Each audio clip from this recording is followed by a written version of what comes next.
ሰላም ሰላም ውድና የተከበራችሁ የዓለም ቻናል ቤተሰብ እንዴት ናችሁ? ሰላም ናችሁ ወይ? በያላችሁበት ሰላማችሁ ይብዛልኝ። ለዚህ ቻናል አዲስ የሆናችሁ ሰብስክራይብ በማድረግ ቤተሰብ ይሁኑ። ነባሮች ደግሞ እንደተለመደው ላይክ ሼር እያደረጋችሁ አበረታቱኝ። እንግዲህ ዛሬ ደግሞ በሐረግ ድራማ መጥቻለሁ። በባለፈው ሳምንት መርሲ የኤሌክትሪክ ገመድ እየዘረጋች ነበረ። ይህ የሆነው ምንድነው? መጀመሪያ ለዳኒ አጫውቻት ሲሏት የአምነን አያትና እናቷ ሆኖ ደስተኛ አልነበረችም። እኔ ልጅ ነኝ ወይ ልጅ ማጫወት ለምንድነው ስትል አንቺ ምን ስራልሽ እጅና ጫወት ያታሏት። እንግዲህ እንኮኩሉ እየተጫወት ነበረ። ገዛ ግን በጣም ተናዳ ነበረ። ስትፈልጋት አጣቻትና ምን አባቷች ልጅ ማሰራላታለሁ አለች። እንግዲህ መርሲ አንዳንዴ ታስቀኛለች። በቃ ትልቅ ሆና አንድ ልጅ ነገር ያረጋታል። እና ምንድነው ያረገችው? የኤሌክትሪክ ገመድ ዘረጋችና ከዛ በኋላ ውሃ ፈሰሰችበት። ስትወጣ እንዲይዛት ማለት ነው። ምን አይነት አእምሮ እንዳላት አላውቅም። ለህፃን ልጅ ኤሌክትሪክ ገመድ መዘርጋት ማለት በጣም ከባድ ነው። የሆነ ተንኮለኛ ናት ከበፊትም ጀምራ እሷ። በኋላ ዳኒ ደግሞ ስትወጣ እንግዲህ ገመዱን ረገጠችና ፌንት ነቀለች። ከዛ አምነን አነሳትና ወደ ሕክምና ይዟት ሄደ። በጣም ሲጨነቁና ሲያስቡ ነበረ። ከዛ ለብሌን ደወለላት። እንዴት ናት ስትለው ደህና ናት፣ ምንም አልሆነችም፣ አሁን ደም ፈሰሰባት ወደ ጭንቅላቷ እያለች እየጠየቀችው ነበረ። ብሌን ምንም አልሆነችም፣ ደህና ነች፣ ምንድነው ምክንያቱስ ምን አሏት ብላ ስትጠይቀው እንግዲህ እስካሁን ምንም ነገር አልታወቀም፣ ብቻ ግን ደህና ናት ብለው ይዟት መጣ። ከዛ ወደ ክላሷን ይዟት መጣና ከዛ በኋላ ግን አምነን ምንድነው ያለው? ከዛ በፊት እወድሻለሁ፣ አፈቅርሻለሁ እያላት ነበረ ለብሌን። ምን እኔ በቃ ግራ እየገባኝ ነው እዚህ ጋር አምነን በቃ የሆነ ቁርጥ ያለ ነገር አይናገርም። ምን እንደሆነ አላውቅም። አሁንም ቀለበት አስራ ከባሮክ ጋር እወድሻለሁ አፈቅርሻለሁ ይላታል። እንደገና እሷ ደግሞ አሁን ከባሮክ ጋር ቀለበት አስራ እሷም እንደዚሁ አፈቅርሃለሁ እወድሃለሁ ትለዋለች። በቃ ወይ ከባሮክ ጋር ሆነች ወይ ደግሞ ከአምነን ጋር ሆነች አላውቅም። የሆነ ውስብስብ ያለ ነገር ነው። በኋላ ለዳኒ ይዟት መጣና ከብሌን ክላስ ነው ያስገባት። የአምነን አያት መጣች። እንዴት ተባለች ስሏት ምንም አልሆነችም ደህና ነች እያሉ ነበረ። በኋላ ግን ዳኒ ለብሌን ነገረቻት። ይህን ድርጊት ያደረገችው መርሲ እንደሆነች ነገረቻት። ከዛ በጣም ተናደደች ብሌንም። ገዛ ግን ዳኒ የሆነች የልጅ አዋቂ ነገር ናት። ምንድን ያለችው? ለወንድሜ እንዳትነግሪው፣ አምነን መስማት የለበትም፣ እሱ ከሰማ በጣም ይናደዳል አለች። ከዛ ብሌን ደግሞ እኔ ቃል ገባልሻለሁ ችግር የለውም አለቻትና ከዛ ብሌን ወይዘሮ ዛህራ ሄደችና ይሄን እኮ ያደረገችው መርሲ ናት፣ ስለዚህ ምን ማድረግ አለብን እያለች ነበረ። እሷ ልጅ ግን ከበፊትም ጀምሮ ተንኮል እየሰራች ነው። አሁንም ቀጥላለች። ከዚህ በፊትም ለማናት ስሟ የባሮክ እናት የሆነ ነገር አድርጋለች። ስለዚህ እንዳልናገር እኔ በጣም ሀሳብ ውስጥ ስለነበርሽ ነው እንጂ ተንኮሏን አሁንም አላቆመችም እያለች ስትናደድ ነበር ወይዘሮ ዛህራም። ከዛ ማሪያ ደግሞ ንደቷ አልተወችም። አሁንም እንደሆነ አምነን ሲመጣ ምን ሆነ ነው እኔ ጋር ማትደውለው? ሕክምና ሄደ፣ ለምንድነው እኔ ጋር ማትደውለው? ስለ ልጅቷ ደህንነት ነው የሚያሳስብሽ ወይስ አንቺ ጋር አለመደወሌ ነው እያለ ነበረ። እኔ ጭንቀት ላይ ውስጥ ሆኜ አንቺ ደግሞ ስለመደወል ታወሪያለሽ? እንደምን ሆነሽ ነው? ምን አይነት ሰው ነሽ? ስለኔ አሳስቦሽ ከሆነ ለአያቴ ደውዬላት ነበረ፣ ለሷ መጠየቅ ነበረብሽ። ስለዚህ ለምንድን ነው እያላት ነበረ።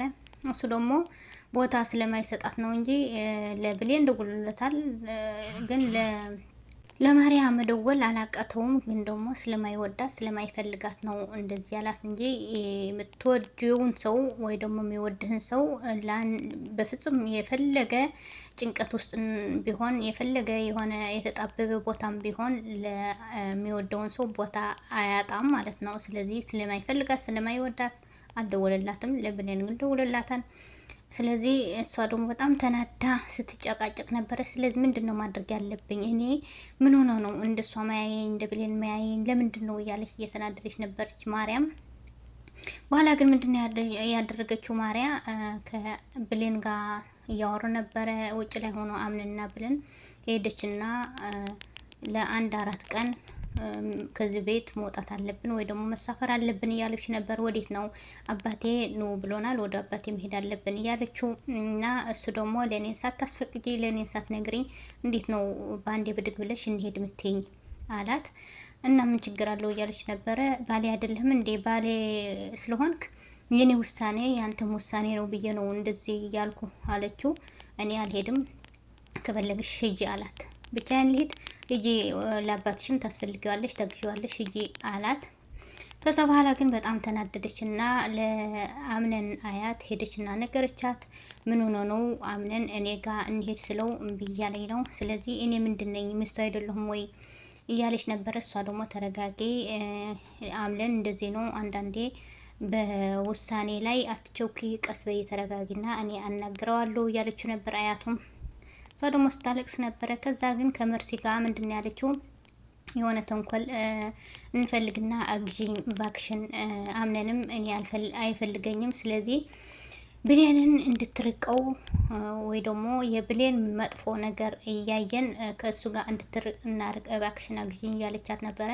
መርስም እሺ ችግር የለውም እኔ አገዝሻለሁ እያለቻት ነበረ። ከዛ ማርያ ግን ምንድን ነው ያለችው? ብሌን እኮ በጣም ምስጥ ናት፣ አትገኝም። ስለዚህ እንዴት ብለን ነው እንደዚህ ማድረግ የምንችለው እያለች ነበረ። ከዛ ግን ችግር የለውም ነነቴው እያለቻት ነበር። መርሲ ደግሞ አሁንም ወደ ተንኮል እየገባች ነው። እንግዲህ ቤተሰቡ አላወቀም እንጂ መርሲ እንዳደረገችው ለዳኒ ካወቁ ከቤት እንደምትባረር እርግጠኛ ነኝ። በኋላ ግን ምንድን ነው ያደረገችው? የአምነን አያት መጣችና እፈልግሃለሁ ና እንድታናግረኝ አለችው ለአምነን። በጣም ስትናደድ ስትቆጣ ነበረ። ለምንድን ነው አንተ ከኋላህን የመጣ ሰው ወደፊት እየሄደ አንተ ደግሞ ሁሌ ወደኋላ እየሄድክ ነው? ለምንድን ነው ሰው የምነግርህን ነገር ማትሰማ እያለችው ነበረ። ምን ሆነች ነው አያቴ? እኔ ለማርያ ቦታ ስለማልሰጣት ነው እንደዚህ ብለሽ ምትይኝ አላትና ለካስ ጥፋትህን ታውቀዋለህ አለችው። ስለዚህ እኔ አልፈልጋትም፣ ማልፈልገውን ሰው ደግሞ እንዴት ብዬ ነው ቦታ የምሰጠው እያላት ነበረ። ከዛ ምንድን ነው ምን ሆነ ነው? አንተ እኮ በጣም መጥፎ ነገር ነው እያደረክ ያለው። ከባለትዳር ሚስት ምን እየሰራህ ነው? ክላሷ ውስጥ ገብተህ ምን እያወራህ ነው ስትለው፣ እኔ ብሌን እኮ ከበፊት ጀምሬ ባለትዳር ከመሆኗ በፊት ጀምሬ ነው ማቃት፣ እህቴ ናት። ለምንድን ነው እንደዚህ ምትይ እያለችው እያላት ነበረ። ግን አምነን ብሌንም ምን አይነት ውሳኔ እየወሰነች ነው? አምነንም የሆነው ስብስብ ላይ ያለ ነገር ነው። ለምን እሱ ባህሪው ቀለበት እንዳሰረላት ያውቃል። ከዛ ወይ ደግሞ እኔ ወዳታለሁ ፈቅራታለሁ ራቅ ማለትም አልፈለገም፣ ከእሷ ጋር እንድርቅም አልፈለገም። ከዛ በኋላ ግን አያቱ በጣም እየተናደደች ነበረ። ውሳኔህን ማሳወቅ አለብህ፣ ከማርያ ጋር አንድ ላይ እንደሆነ ነው የምትፈልገው። እሱ ደግሞ በጭራሽ አልፈለጋትም ማለት ነው። ከዛ ግን መርሲ አሁንም ለብሌን እንዴት አድርጌ ነው ሚይዛት፣ እንዴት አድርጌ ነው ወደ ተንኮል ማስገባት፣ እንዴት አድርጌ ነው የእሷ መጥፎ ነገር እየፈለኩኝ ከአምነን ጋር እንድትርቅ ማደርጋት እያለች እያሰበች ነበረ። ማርያም ደግሞ እንደዚህ እየተናደደች ነበረ። አሁን እንዴት ብዬ ነው እኔ የአምነን መሆን የምችለው? አምነንስ እንዴት ብሎ ነው እሷ እንድጠላት ማደርገው እያለች ነበረ። እና የምስጦፋ ሚስት ደግሞ እንዳረገዘች እርጉዝ እንደሆነች መጨረሻ ላይ የእርግዝና ማሳወቂያው አይታ በጣም ትደነግጥ ነበረ። ምን እንደሆነች አላቅም። እርግዝናው ከየት ነው ያረገዘችው ምንድን ነው የሚለውን በሚቀጥለው ሳምንት እናያለን። እናንተም ከዚህ ድራማ ምን ተማራችሁ? ሀሳብ አስተያየታችሁ በኮሜንት ሴክሽን ላይ አስቀምጡልኝ። እንደተለመደው ላይክ ሼር እያደረጋችሁ አበረታቱኝ። በሚቀጥለው ቪዲዮ እስከምንገናኝ ባይ ባይ።